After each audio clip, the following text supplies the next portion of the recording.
Hello, hello, hello, hello, hello, hello, hello. What's going on? How y'all doing? Listen, listen. Let me cut this music short. I have suffered tonight. Oh, I have suffered tonight. Get in here, get in here. Because I know some of y'all did not watch this episode and y'all was waiting for me to watch it to come tell you what happened. And so I did. I did. Me and my notebook are here present and accounted for. Okay, but I have suffered. I have suffered, and we're gonna talk about how I have suffered.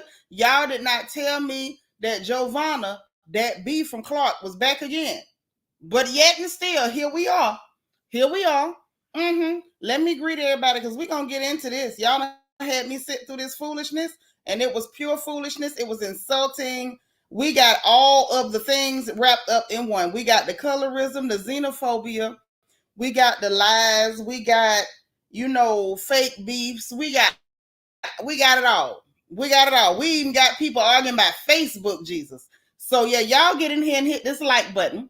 Thumbs up this video. Throw your like number in the chat, please and thank you. We got a whole engagement button on the bottom right hand side.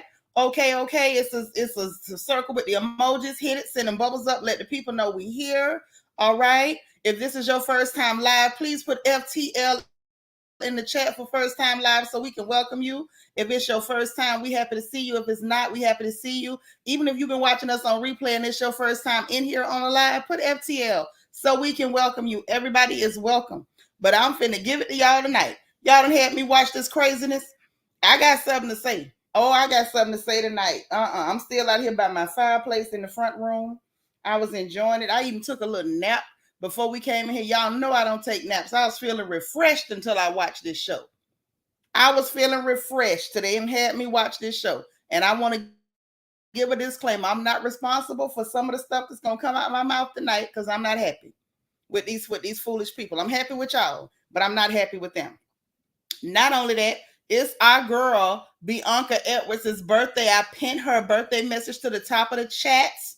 Okay, so y'all, let's show some love to our sweetheart, our moderator with the mostest. She always on deck. When other folk busy, says to be at work, and she will still come in here and moderate this chat. She is our resident baby and sweetheart. So y'all, please show her some love for her birthday. I was told she out at the birthday dinner, so I'm assuming she out there eating and drinking good, good victuals and libations, and she gonna slide in here with us when she can. So when y'all see her in the chat, y'all bombard her with happy birthday wishes. Now y'all hit that like button, let me greet folks, and let's get this show on the road. Cause baby, I got a thing or two to say about these hookers tonight. Now I'm telling y'all on borrowed time with Potomac with me. I don't know how much more of this I can do. Y'all on borrowed time. Hey Trina Taylor, how you doing, girl?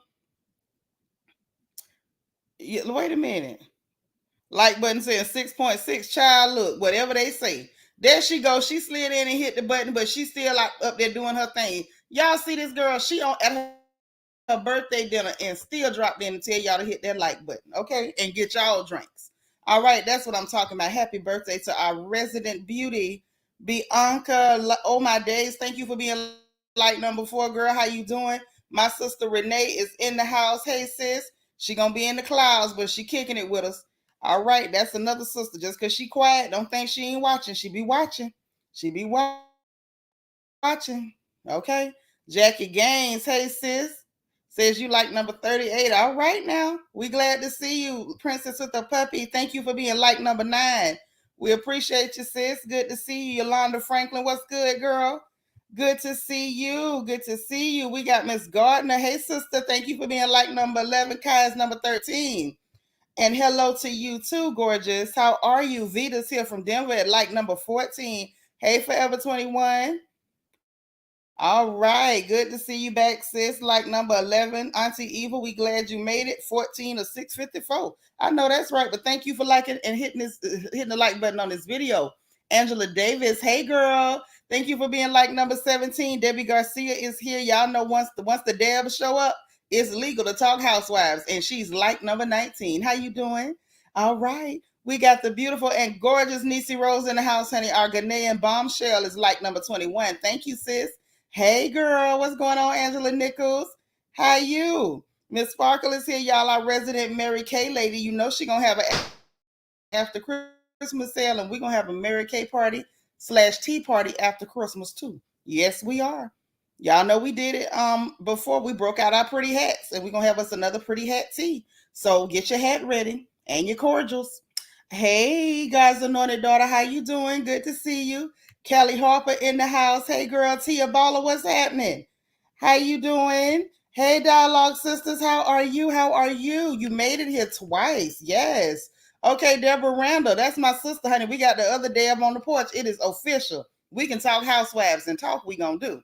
Hey, Brandon Martin, thank you for being like number 28. Honey, we just watched a mess. And y'all know I'm going to dig in. You know I'm going to dig in. I can't tolerate the garbage I just watched. Hey, Don D. How you? Hey, Jazzy. They do. They need to get off my screen. They are disgusting. Hey, Ufoma. How you doing, sis? Southern Charm, how are you? Good to see you. Hey, Cool Gamer.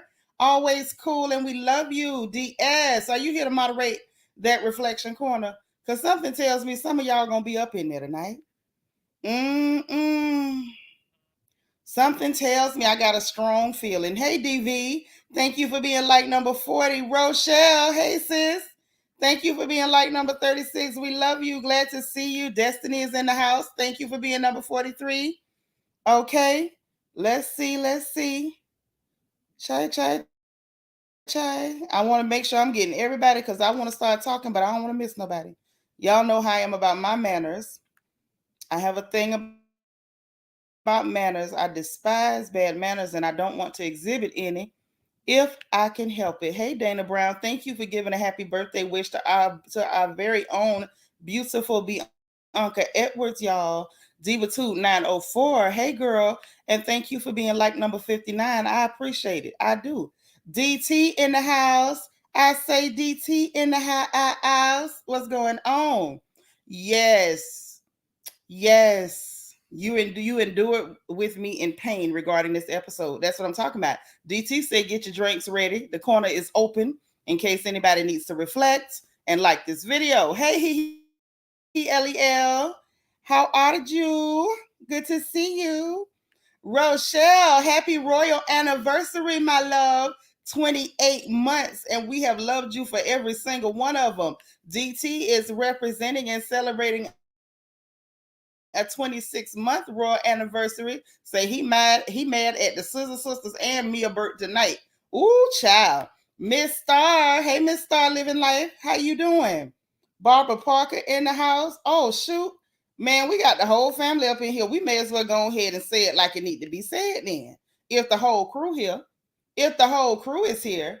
There's my beautiful niece, Couture Bay. Thank you for being like number 67. Brown Style in the house. Thank you for being 54. I appreciate you. Krista Jones, hey girl. Thank you for being like number 34. Child, I missed you. What you been up to? How you been doing? How you been? For real, it's been a minute. Hey, Give Me Shelter. Child, where you been? I missed you too. I'm telling y'all, they will unsubscribe y'all. If you won't go to a channel for a while and you don't watch them, they will unsubscribe you, but I'm so glad you back and resubscribe. You know how they treat us over here. Especially me, because I had a tendency sometimes to be telling the truth about stuff that they don't want me to talk about, during them Florida Negro News special reports and updates.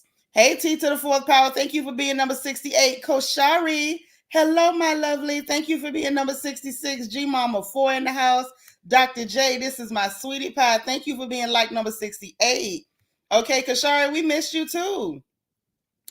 Give Me Shelter say this is going to be her first and last episode for this season. I can't stand these women. Why would they perform this mess for a large, clear fan base? Yeah, very disgusting. Lala is in the house. Ooh, la, la, la. She made it in.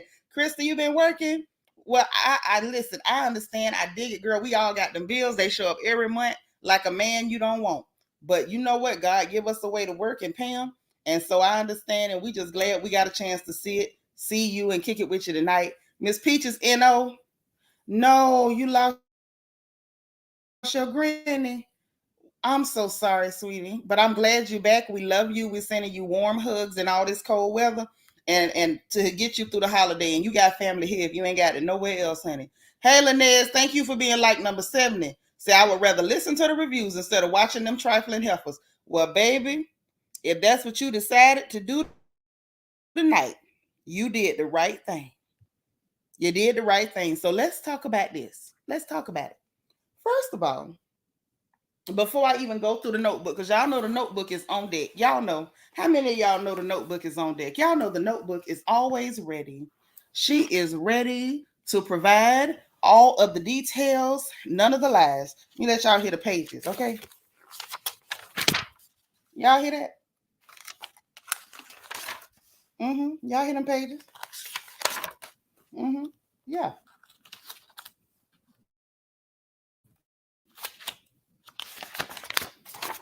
Oh, we got pages tonight. We got pages and pages tonight. Oh, yes. We got pages. So we're going to start where they started. We're going to start where they started. But y'all know how sometimes you turn to Bravo to watch these shows, right? Before it comes on. And so I turned there a little too soon, and I caught that ending scene again from last week. And I can admit that I was so exasperated by that hooker that I missed certain details in what she said. By that hooker, I mean Nneka. Nneka is a nasty hooker. Nneka is a nasty hooker. She is. So I caught a little bit more what she said, now that I wasn't so exasperated. And so one thing that she said that caught me, that pricked me, that grabbed my ear and plucked at it like one of them banjos from Deliverance. She said she was expecting aggression from Wendy when she saw her at the housewoman. And y'all forgive me for going back, for regressing to last week's episode. Forgive me for it. But it was just it was there right before it came on. So I need to really dig into this because there's some inconsistencies with this heifer other than her wig. Now her wig is inconsistent than a son of a gun. Now why she done took Erica Banks's wigs and put them on, I don't know. Why she got them eyelashes on the front of that wig, calling them baby hairs, I don't know. That's an inconsistency too. That's an inconsistency too. Yes, Niecy, she's a dirty low down hooker. But she said, y'all, she was expecting aggression from Wendy at the housewarming. Now, y'all might say, Seanitra, why is that a big deal? Why is it a thing? Hey, Leah, how you doing, girl? You might be feeling like, why is that a big thing? Why is that an issue? My sister on the phone said the heifer need a folding chair. She do. Somebody need to throw that hat up on her. I done had enough. I done pure had enough of her. But I'm going to tell you why that's a big deal. Because y'all know I catch things. Like, that's what I do around here. I catch the bull and I points it out. Hey, DM Rocks. I don't believe Nneka's husband either.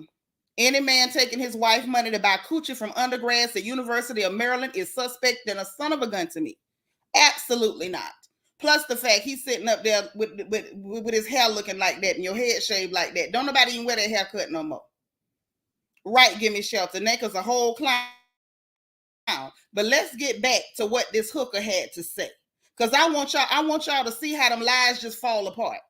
Okay, like the great novel. Sometimes things fall apart. Let's go there. She said she was expecting aggression from Wendy at the housewarming due to the sister and the mama saying that she was using her name and she was gonna pray against her and take her name to a shrine, blase squaze, boop, boop, boop. Now, according to her, this happened as a result of Ashley telling a lie about her bringing up that the article trying to call Wendy an outcast or her family an outcast or something like that, and it was not true, right? But if that happened after the fact, why were you surprised and expecting aggression from Wendy at the housewarming? Does that make sense? Why would you get aggression from her before something took place? Where would the aggression come from beforehand? If you're alleging that the aggression was a direct result of that, of her saying that she had met her but didn't know her or something like that, that doesn't make sense. You're claiming that you said I met her but I don't know her, but her mama said I used her name to interact with people. It doesn't make sense. Like, the allegations that the lady's making don't make sense, and even her timeline ain't tracking. But I just wanted to bring that up. It was like, I don't know. And then I had more time to pay attention to production's disgusting behavior last week of the sinister music while Mama Wendy was praying. And it was like, y'all are so disgusting. If you hate West African people that much, then stop inviting them on your dang shows. If you, like, literally, bravo production, if you all hate West African people and West African women that much, and I'm going to say women because it seems like Bravo doesn't hate West African men as long as they're not with West African women. So if you hate West African women that much, don't have them on your shows. It's disgusting. It is vile. It is inexcusable. It is unforgivable. How dare you? This woman is talking to the Lord and you playing sinister, creepy music. Like, what's spooky about being an African woman? What's spooky about being a black woman? You got a lot of effing nerve. Like, these people are really starting to piss me off. Like, all jokes aside, y'all know I be cool on a lot of stuff. But that right there is pissing me off. Kelly Harker said Nneka was briefed by Rings and RHOP before the season. She was given her assignment. Wendy versus Nneka is deflecting from the girls going in on Robyn. That's the idea. That's the idea. And we can tell that from the last scene because the rest of the guys that are kicking it, Eddie was just as happy and smiling as usual. And little Ike, the pocketbook purchaser, was sitting over there looking troubled in his face because he knew he was expected to act up on cue. Well, go back and rewatch it. Those of you who watched it, from the time he got there, he was sitting over there looking constipated and dehydrated because he knew he was expected to pop off on cue. Yes, Nisi said we went from I don't know her to I met her to our families are connected. Her lives are multidimensional. They are, and it's a lot. It's a lot. You hate baby hairs. I don't hate baby hairs. I just don't like grown-up hairs. I don't like middle-aged hairs. Those are the ones who bother me. Hey, C. Mays. Glad you made it. So look.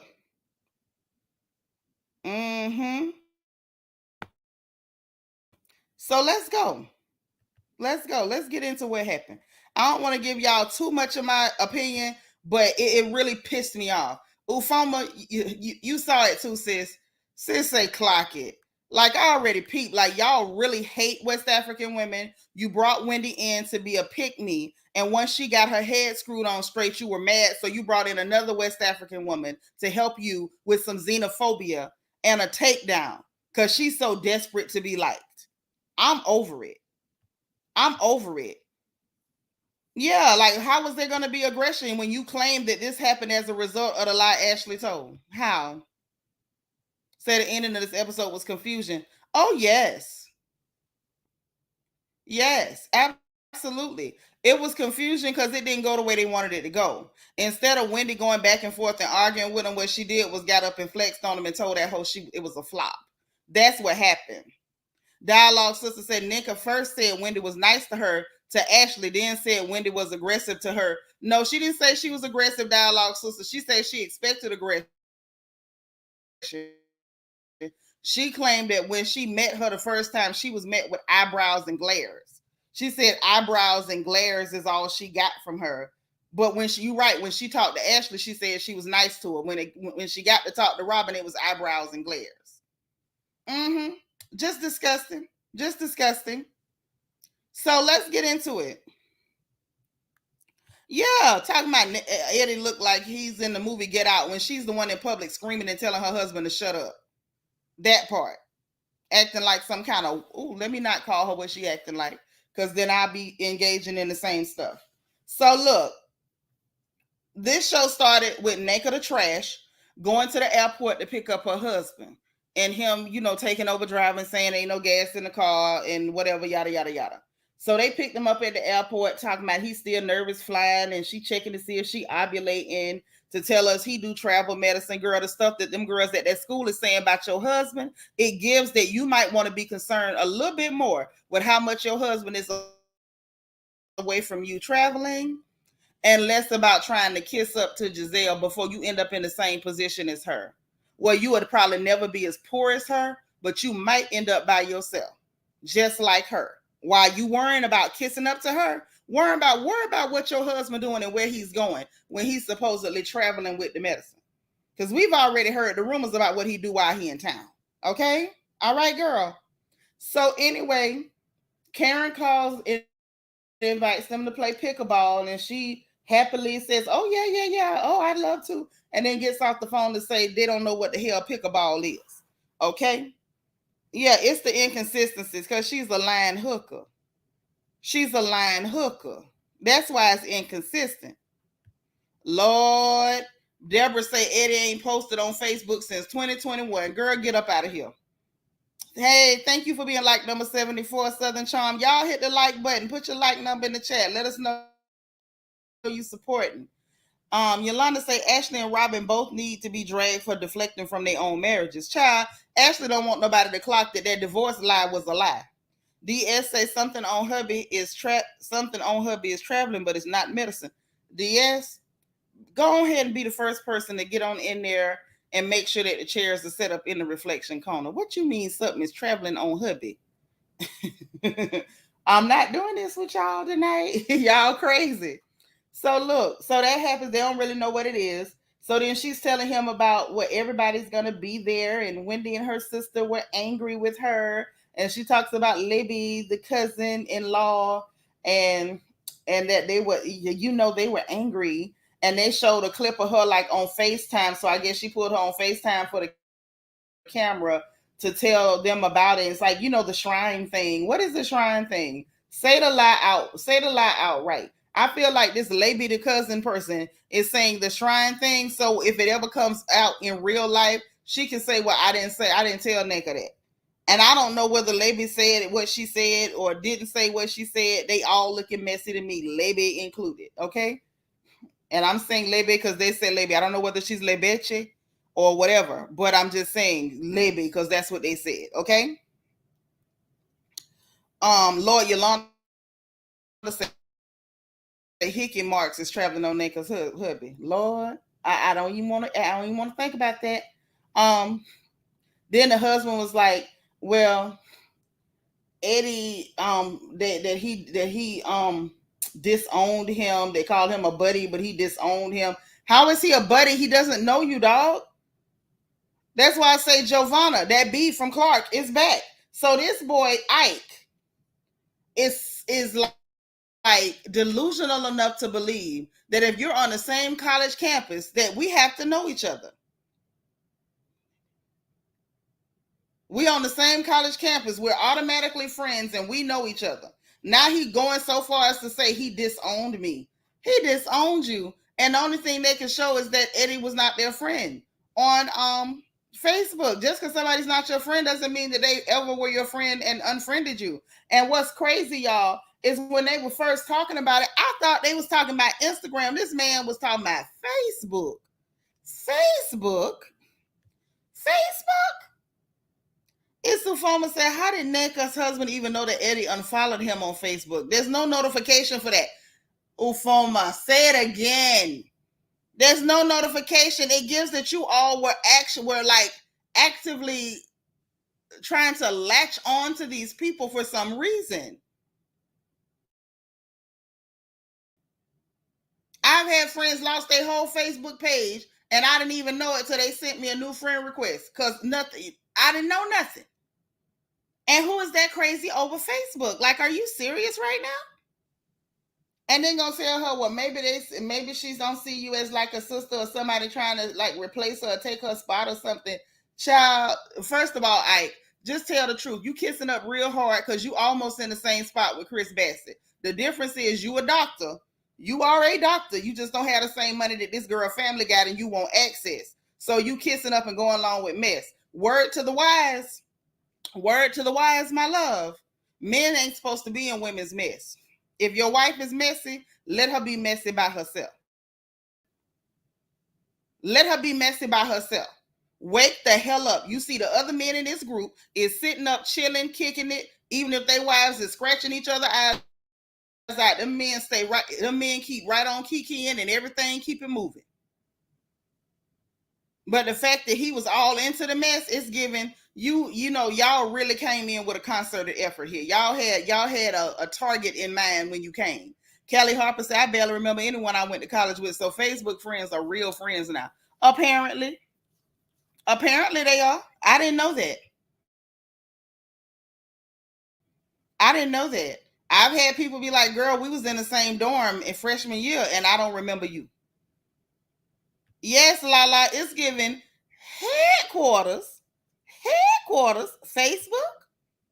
Have mercy. Hey, boo, say the wannabes, aka Nneka and her husband, can't go. They really can. Niecy Rose say, and just because Eddie was the other Nigerian at the school doesn't mean Eddie automatically knows you. And says something about it was like a African students group or whatever. So that means it was a whole bunch of African students. It wasn't like 3 people and y'all were the 3 amigos or the 3 musketeers or Larry, Curly, and Moe. I'm just saying. Or Mutt and Jeff or freaking Frack. It doesn't give that y'all was Ace Boone Coons buzzard back buddies. Brandon Martin said Nneka is showing just how mad she is that Wendy called her out for being a clout chaser. Because that's what the hell she doing. Now she may feel like she's better than Nneka because her family has more money, but she definitely clout chasing, and maybe she felt like, well, if y'all ain't got as much money as me, you should be happy I want to be associated with your name. But it ain't. It's not giving what you thought it gave, Nneka. Yeah, he acted real butthurt and weird, real weird. Trina says, "See how fast Juan got out the way, and Juan must have cursed Gizelle neck out or put her in her place. He must have did something because she had the stank face."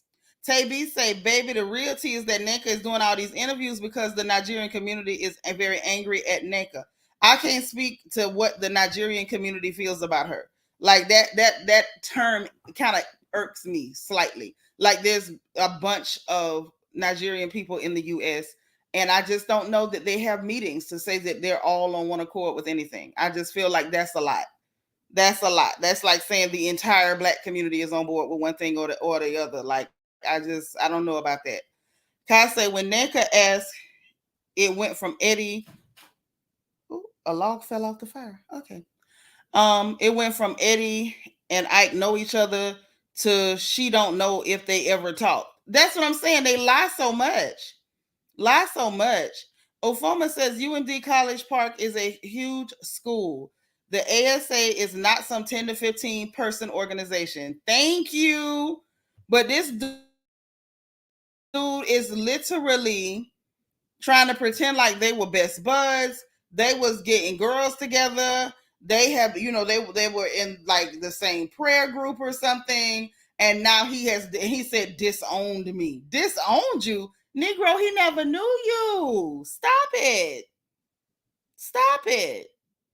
Like, you were everything they tried to lie and make Eddie into when Gizelle got cussed out by Wendy. Don D said anyone who pays for it is down for BS. I'm surprised he would Nneka on this. Of course not. Any man trifling enough to take his wife's money to pay for cat. Oh, baby, he'll do anything to keep his hand in that pocketbook. Callie Harper say Ashley didn't defend Wendy against the shrine lie after she had been to Wendy's mother's church. Of course not. Because I feel like she's helping her to cook up the bull. Give Me Shelter said, I was a part of the African club in college years later. I don't keep in touch with anyone. And that's normal.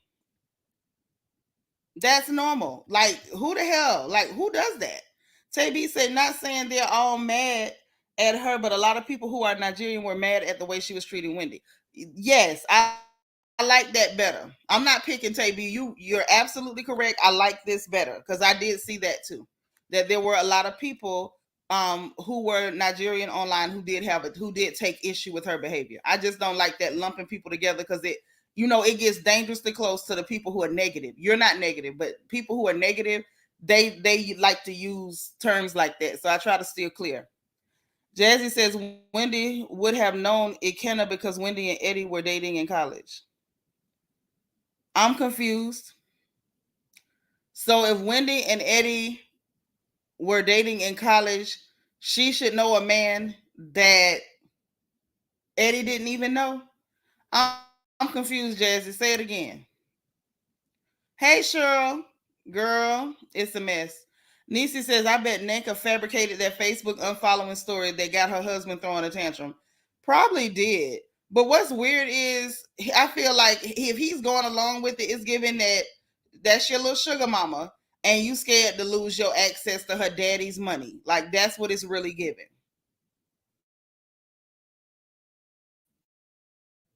Acting a fool over Facebook. Who does that? Bravo playing in our faces again. If two Nigerian women are battling each other, there's no colorism. Yeah, that's what they're doing.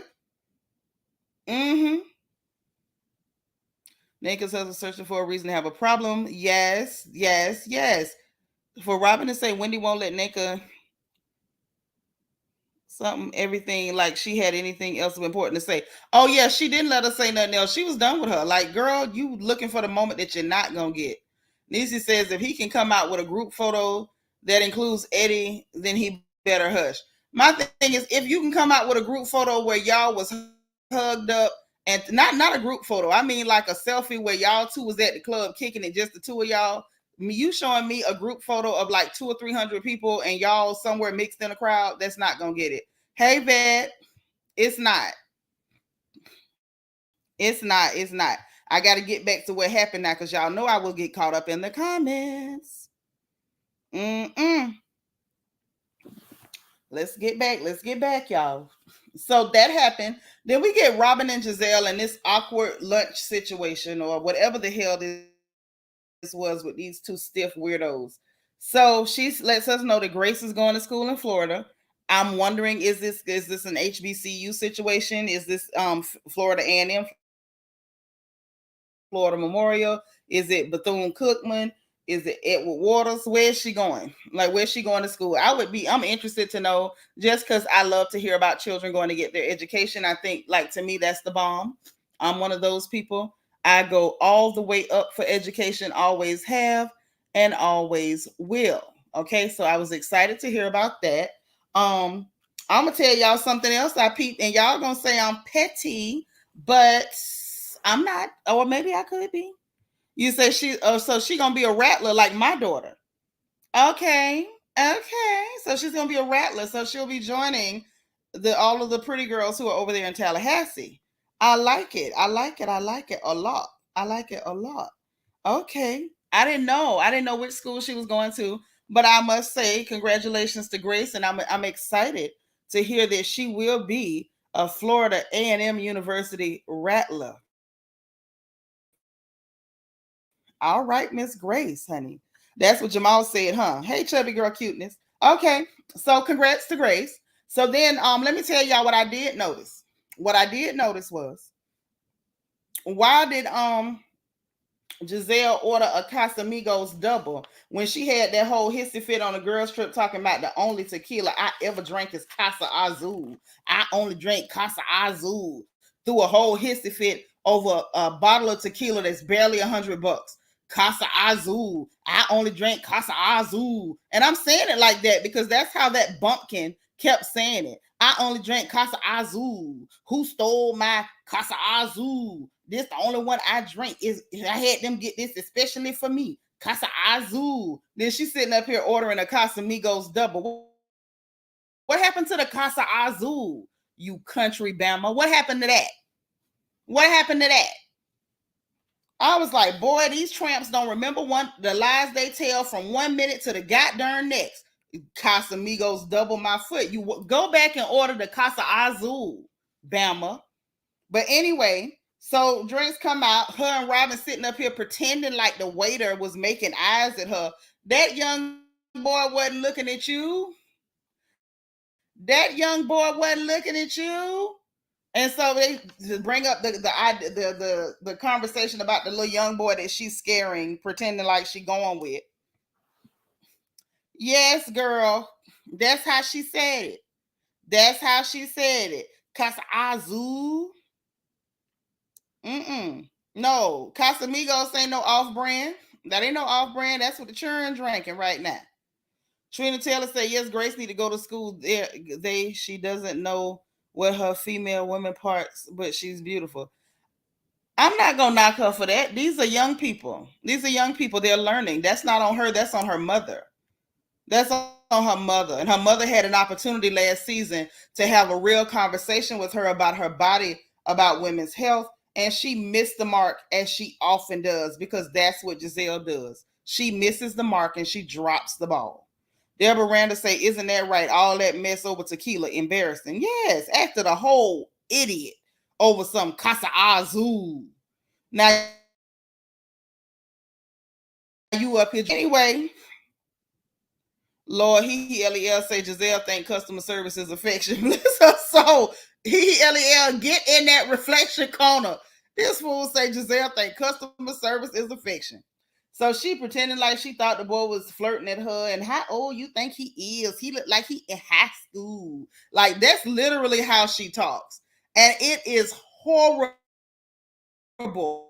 And might I say, if it was a woman my complexion or darker that was on television speaking that way, matter of fact, let me tell you how I know it would be a problem. Let me tell you how I know. Because I don't watch Married to Medicare, because I don't do them tramps, none of them. But I saw the clips from this new girl that's on there. This T person is marrying Dr. Gregory. And so I saw a clip of her saying to Simone, I'm not going to tell you my business anymore. No, she said no more. And so she goes out of her way. Simone goes out of her way to say, in no more or no more.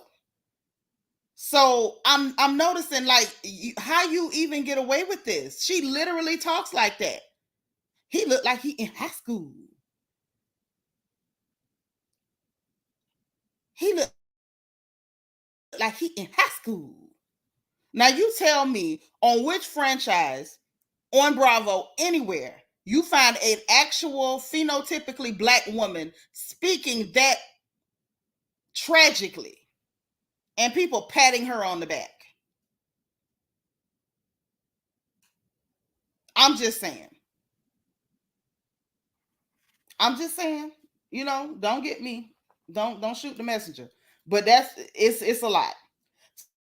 So then they start talking about Karen. Gizelle said Karen said she's open to talk to Juan, and Robert's like, oh, he's not open to talk to her. And I better stop doing that lady voice. Brandon talking about whole time I watched that scene, I laughed out loud because your Robyn voice is spot on. That's how that thing talks. That's how she talks. DT said Gizelle looks like a walking speech impediment. I'm done. Not Nick comes off as a predator. She absolutely does. She should probably stop. Robert goes into she don't care, and that's when they have this conversation about they sad and shady podcast in Atlanta Live, and Juan was there and he confronted Gizelle, and Gizelle says that he was yelling at me because you went and told him that I don't believe anything that he said. Mind you, I'm still trying to figure out, Robert, why are you going to report to Juan that your friend don't believe him? Does it matter that your friend don't believe him? Your friend don't go with him, you do. I feel like Robert uses other people's names to confront Juan about stuff, hoping that he will one day magically care. She ain't gonna tell him, well, I mean, Negro, I don't believe you either. She wanted to say, I don't believe you. But rather than do that, because she's such a coward, she would rather act like a bull in a china shop and rage and go charging at normal sized women, rather than just tell this man, Negro, I do not believe you. So she goes tell him that Gizelle don't believe anything you telling me. So his move is to go to confront Gizelle, who magically does not feel uncomfortable with this man coming to tell her, I'm a sexual person.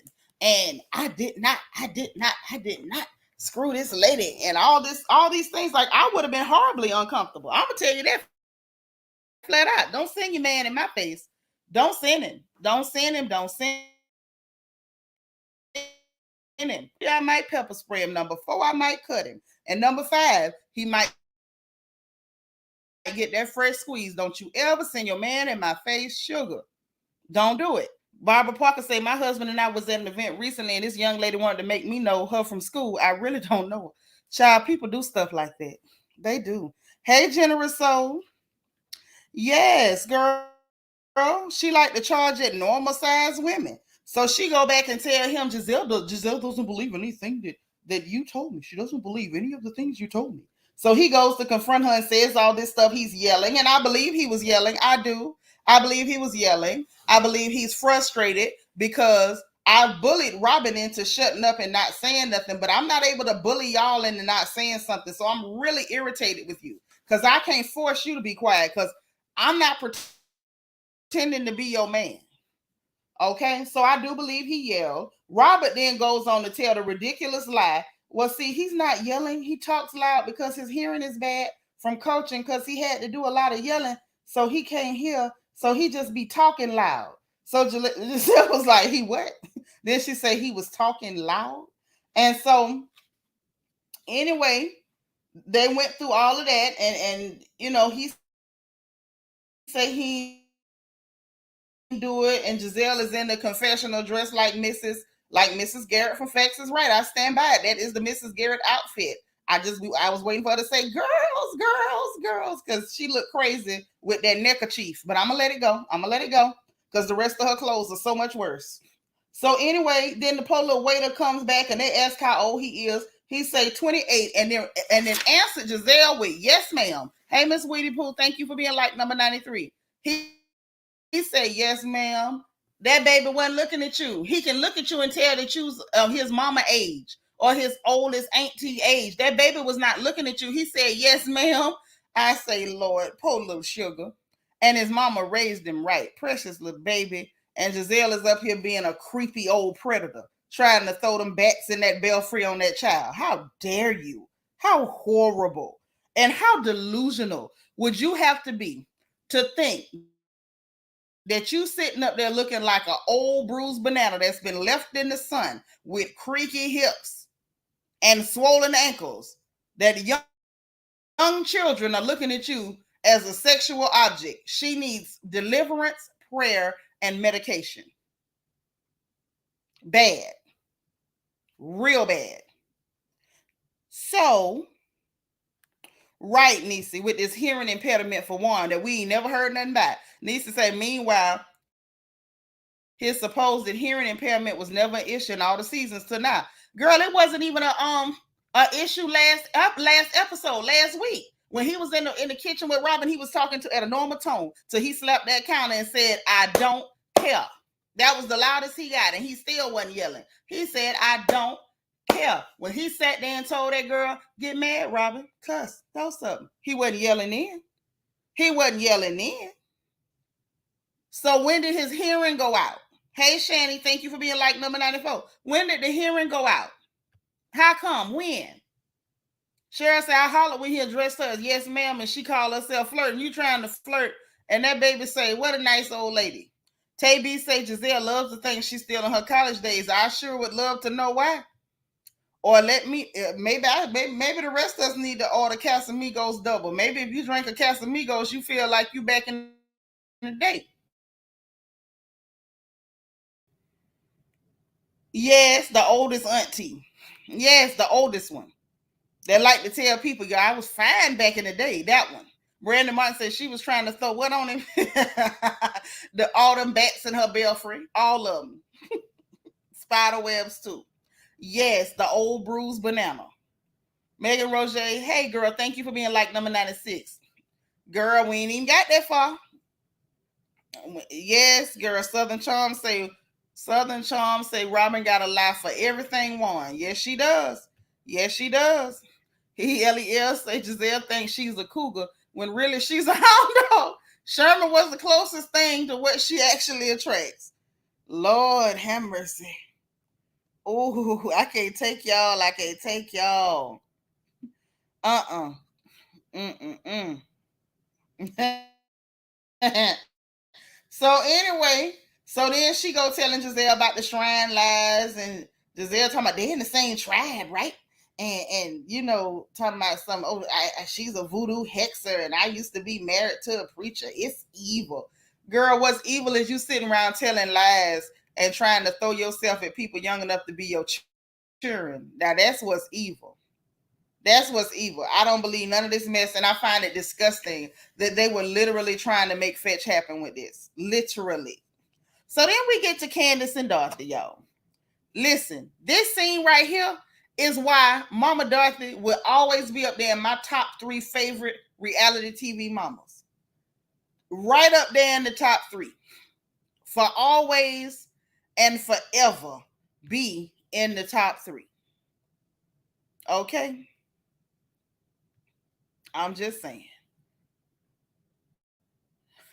Dr. J said the boy don't want the flamethrower.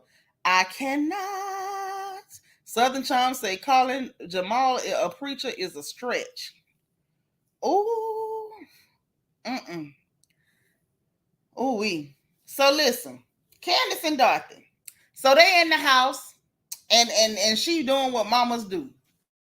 You know, she talking at her baby and her baby complaining about the dishwasher. Candace in there putting dishes in there and putting extra soap in there, talking about I don't like it, it ain't that good, and I got to do this and that. And so Dorothy did what mamas do. So it sounds like I need to get you a couple of dishwashers, is what it sounds like. I say that's right, mama. Go on handle it. Go on take care of your baby. And so she say for Christmas. And so this girl say, well, as a tour gift, as a congratulation gift for the tour, you can do it in June. I guess she said, don't wait for Christmas, mama. Go on get this right now because I need them 2 dishwashers. So I thought that was cute because that's the kind of thing mamas do. We will, if your baby's sitting up whining about something and you got the means to just take care of it for them, you're going to do it. That's what we do as mamas, okay? And some of us be happy to pay. We be upset and hurting our spirit when we ain't got more to pay for these little rotten things. These is our babies. I love that. So they kept going. Now, this is where Candiace had me laughing because, see, her relationship, I'm going to be honest, y'all. Her relationship with her mama, hey, Shanika, see, is exactly why I didn't like her in the beginning. Because I ain't like how she was acting with her mama, putting on, pretending like her mama doing so much. She's so mean. She's abusing me. Why are you spending her money? She telling you right and you throwing a hissy fit because you can't have your way. You want to spend her money, but you don't want her to be able to tell you nothing. See, I didn't like her back then. I didn't. How she was acting with her mama, I could have choke slammed her on a picnic table. I ain't like her at all. So this crazy girl talking about, I think, now that my mama see me as an artist, she has a different respect for me. Baby, that's not what it is, Candace. Let me tell you what it is, Suge. You have actually grown up some and you've matured some. So Dot ain't got to be so rough with you now. That's what's going on. You've matured a little bit. And I'm going to tell you something else, Candace. That's why you have more fans now than you used to have. That's why a lot of us that couldn't stand your little pissy tail back then, we kind of like you a little bit now because you grew up a little bit. Ain't nobody got no special respect for you by going out there with that whisper singing. I don't care nothing about y'all little whisper singing girls. Your mama and you get along better because you done grew up a whole lot better. There you go. There you go, and there it was. All right. So anyway, I thought that was funny. Like she really is what makes her relationship a little bit better. Talking about they still be going back and forth a little bit, but not like they used to. And I was glad to hear that. That kind of felt like the old housewives a little bit, like some regular stuff, not made up, not foolish, not color coded, not nasty. Southern Charm said I had my daughter a cleaning lady because she was too busy working and going to grad school. That took the stress off her plate. That's right. That's what mamas do. We love to look after our babies now. Brandon says seeing Dr. Dorothy was my favorite scene tonight. Mine too. I love that. DT said, yep, that's the truth. She grew up and woke up to what everybody was saying about her. I don't know if it was because of what people were saying. I just think you just grow. I think you just grow at a certain point. You know what I'm saying? So that happened, right? And they then began to talk while they sitting at the door.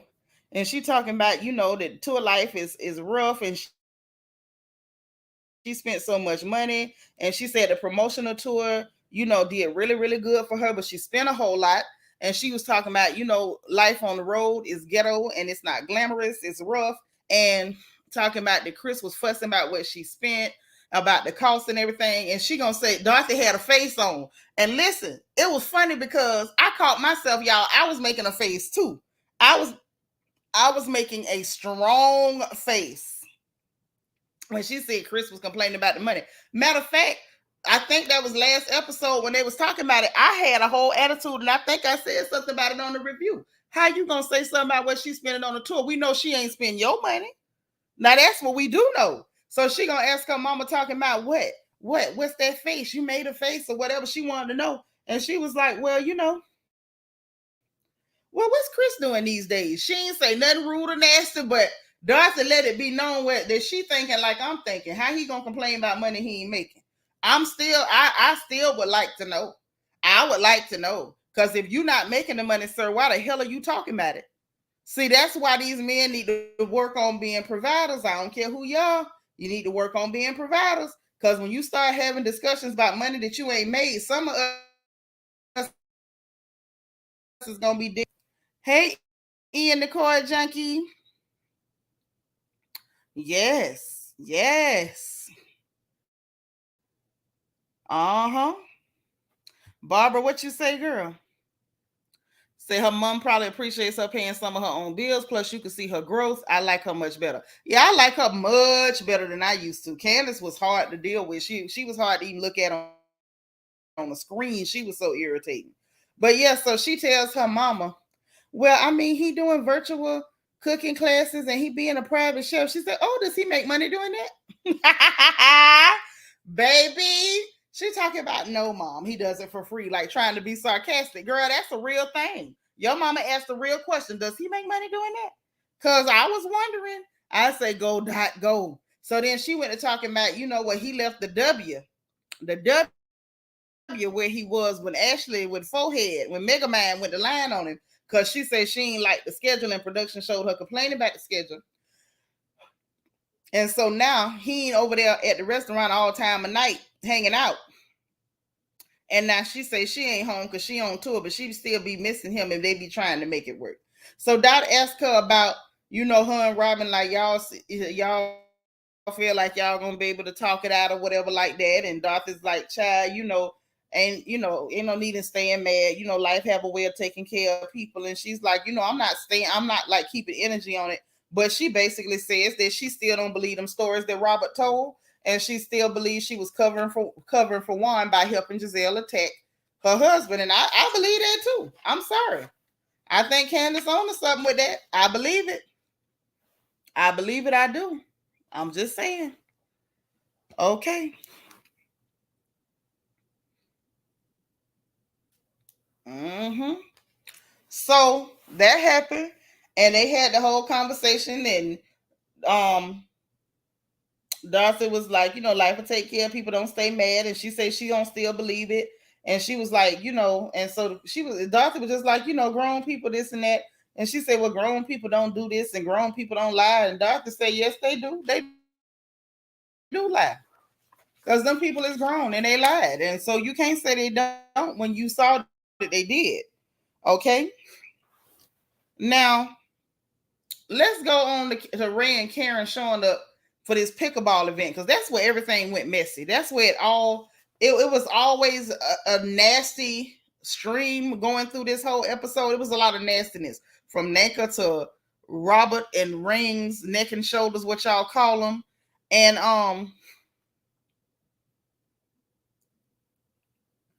okay, let me put your message back up in. It's since your iPad had messed you up. Them cats be doing that. They be doing that. We got wild cats over here doing stuff. But and then we get to this pickleball situation, which was a whole lot of nastiness. So Karen and Ray showed up in matching outfits, talking about they was Mr. and Mrs. Pickle.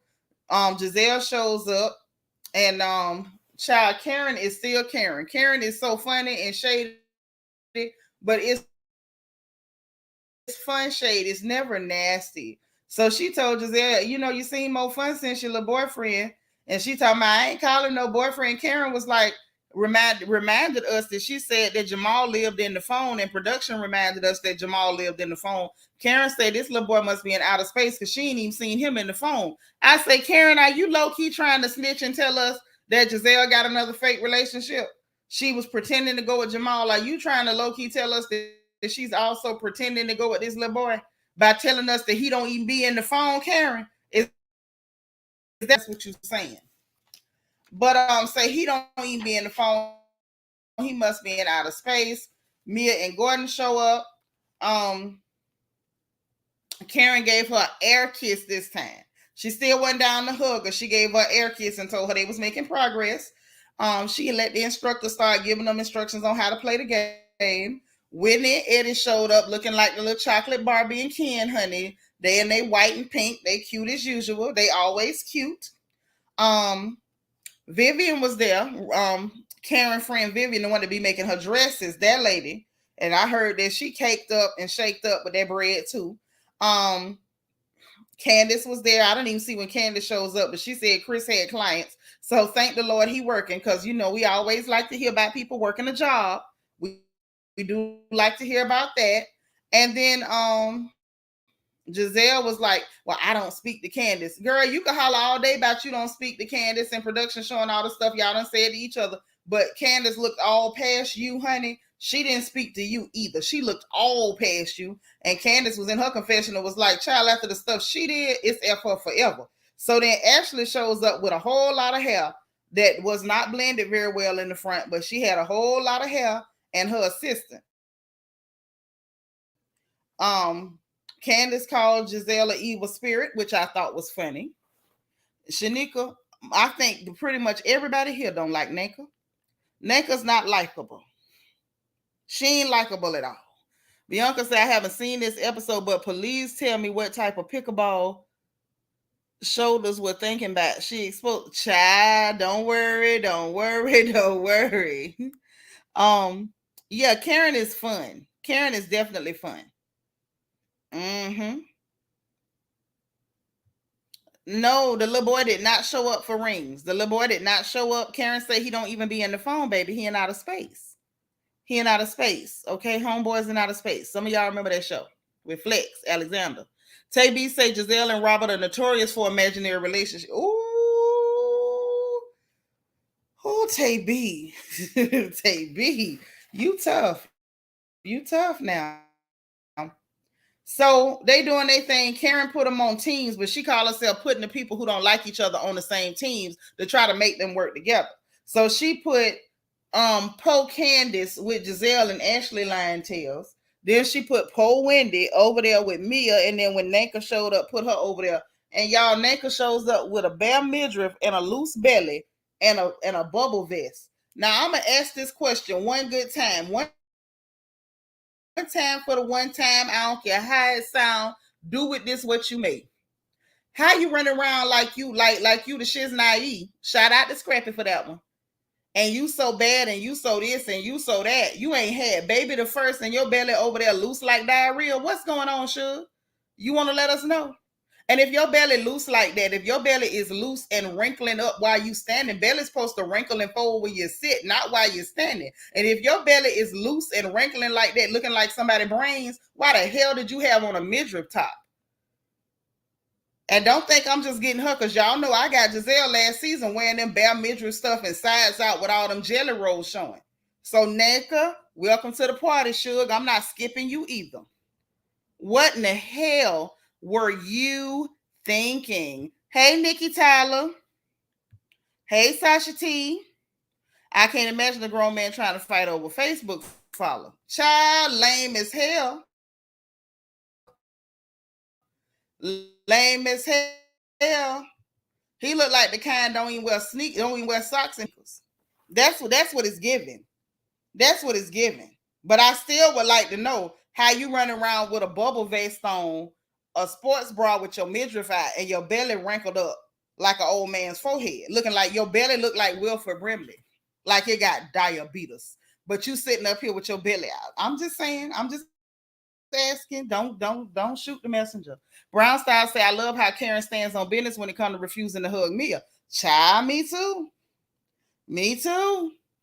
It's definitely giving pick me Valley Girl, but I'm trying to figure out how you the Valley Girl and you from Beloit, Wisconsin. But I'm gonna let that be. I'm gonna let that be until I get some more dirt back from Beloit on her. But anyway, anywho, Nneka walked in with the midriff and the bubble vest. They had their teams. Robyn and Juan arrived. Everybody is shocked and shook, like, oh, he's there. Gizelle sitting up there with a stank face, so he must have really pissed her off. And she trying to act like, oh, well, he ain't my man, so it ain't my business. That's what she said. But that ain't what your face said, girl. Because everybody had something to say.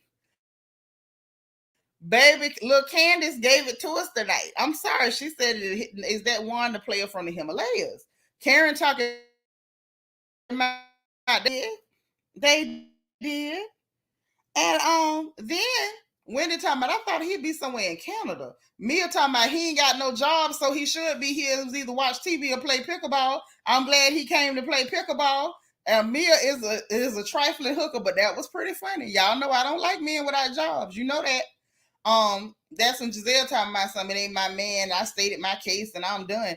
That ain't what your face said, but okay, girl, we hear you. We hear you, girl.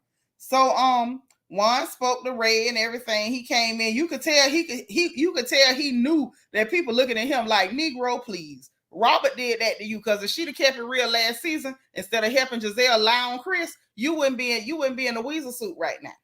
So then Robert, can we talk about what the hell Robert had? Hey, Lord have mercy. Robert had a long behind day. Robert came up in there, y'all, with them long stocking pants, with that long flat booty. Hey, that girl looked horrible. Like, what the hell do you have on? What did she have on? Like, is she okay? Is she all right? It didn't make no sense. And when she came in with, I was like, what was she thinking? Like, do you think you got a body? Do you? Oh, with them wide shoulders. And the fact that you got on these pants that's giving the illusion of a leotard with your wide shoulders, girl, you showing off that triangle. I say, Robert, you better give him that wide triangle, girl. You better give it. Oh my God, she took me out. Oh man. And it was Karen for me. It was Karen for me, talking about she like a sheer Batman and had her vag exposed. I say, oh wow. Tay B say, baby, when Karen said that Robert coming in the pickleball looking like Batman, she said a sheer Batman. A sheer Batman. Yes. Yes, Juan came out the car frowning. I was to say she had on long draws. Ooh, yeah, she had a long behind day, because her butt looked long and flat. I don't even know how you do that. Lord needs to say a rejected gymnast. I say, what the hell? Robert is always looking a mess, but I ain't never seen her look that terrible. Now that was one for the books. It's like she coming for Gizelle crown. Oh, you think you gonna be the worst dressed? Hold my bill. Yolanda said Rottweiler showed her long back in a mesh suit to keep one child interested in what? Running away? That to keep him interested in the other women? What the hell was that to keep him interested in? Don D said, why Rob looked like she had on the leotard set from Put a Ring on It video, but the parody video? Or maybe she trying to show him like, this is why we need to make this money so I can get this BBL or something. I don't know, but that was horrible. Trina say, and now y'all see why Juan be searching for something else, because look what he has to come to. No, he don't. He don't have to come home to that. He can be a man, get a job. I know she threw away all your money. Go make it again. Be a man. Make the money back. You ain't got to stay there and try to get your money back like that. Just leave. You ain't got to come home and look at that. Now, I don't cut for that. He ain't got to go and insult the girl and do it like he do. If you don't like her, leave alone now. Kelly Harper said, where did Rob find that jazzercise outfit? Child, at the gym. You know, some of them gyms got them shops that sell workout gear. She might have bought it there. Cheryl said, I hollered when Karen said nobody wanted that but JJ, not even one. Baby, when she said that, I say, boy, and she talking about y'all cut that out. Don't leave that part in. It was from the Richard Simmons Connect. It looked like something Richard Simmons wore. Now, it looked like something Richard Simmons wore. That might be why Juan got out that car frowning, because she brought her behind up in there wearing that stuff. He probably said, I know you ain't going to wear that. Bianca say, stop making me holler. Baby, she looked like a whole fool in that darn leotard and stocking from 5 and below. I'm crying. Child, she been wearing a lot of spandex this season. I mean, it's been a lot of cheap spandex. I mean, a bunch of it, too. A whole bunch of it. You said BBL won't fit that wide back. Girl, I don't know why you say that. It's a lot of people with them wide backs don't went and bought booties. They look like real uncomfortable bubble booty linebackers. It's a bunch of them. What Queen Hilbert said over there in Nigeria, she said, an unknown, confused, pregnant dinosaur. Yeah, I would rather see that. Hey, Southern Ivy girl. Say, I know Juan was embarrassed. Robert looked like a hot, messy mess. I'm telling you, that's probably why he got out that car mad. Because he probably did her like Betty Wright mama. Like, that's nice. That's real nice. But I know you're not going to wear that outfit. But she eased it right on by him. Yes, she did. He else said Juan could have gave Robyn one of his Nike Techs to put on because that was crazy for pickleball. Girl, that was crazy for anything. She shouldn't wear that in the shower where nobody ain't looking. T to the 4 power said maybe she thought it was supposed to be a ballet.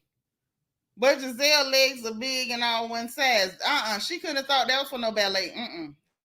Hell no. Hey, Ray all day. Brandon say Robert should have checked with the other ladies beforehand or wore a skirt. She should have did something. She thought she was showing them. I'm sexy. She showed them all right. Brown Style said they talked about Wendy new body, but yet Robert showed up in see-through leggings. Yeah, they was mad because Wendy's body was looking correct with the form-fitting clothes. Wendy ain't never showed up like that. That looked horrible. That looked absolutely horrible. Dialogue sister say the other husbands looked uncomfortable hugging her. Ain't nobody want to hug her. Child, she looked crazy as hell. I don't blame the men. That looks scary. Nano, hey Nano, say Juan ain't even trying to get another job. I bet if he was at least showing some enthusiasm on getting a new job, we might feel sympathy for him. Yes. But laziness, hell no. Right. That's where he lost me. You ain't working. Angela Nichols say, and she had the nerve to say Wendy was the child. You know I'm finna get there. But we had to take a quick break. We had to take a quick break so we could drag that outfit because that outfit was hideous. That outfit was hideous. I just couldn't believe she did that. Listen, I was not ready. Nisa, what you say? I could just hear one asking Robert, that's what you wearing before they left the house? Hello? So look, so she came in, with that long behind day she had. And everybody, got a gander at that. They had the teams talking about starters and finishers, the crap starters and the finishers or whatever. The guys was over there playing and having fun. Even Ike was trying to act like a normal dude until he remembered that Nneka told him he better act like he mad at Eddie. Did y'all notice that? He was over there, when he was over there with the boys, it was just the boys. He was acting normal. Like he was acting real normal. The dudes is clowning, cutting up. They mess with him like, oh, dude over here stretching, buddy stretching, bro stretching. Everybody having a good time. He forgot he was supposed to be mad at Eddie. He forgot that was his cue. He forgot that was his cue to be mad at Eddie until he got back over there with Nasty Nneka. So, anywho, they doing their thing, then they decide they gonna go eat or whatever, right? And Kiara showed up. I like Kiara. Kiana. I don't want to mess her name up because I really like her. So Gizelle was like, oh, I've seen her around. And like, Mia, you probably know her. She got the med spa. She was like, oh, yeah.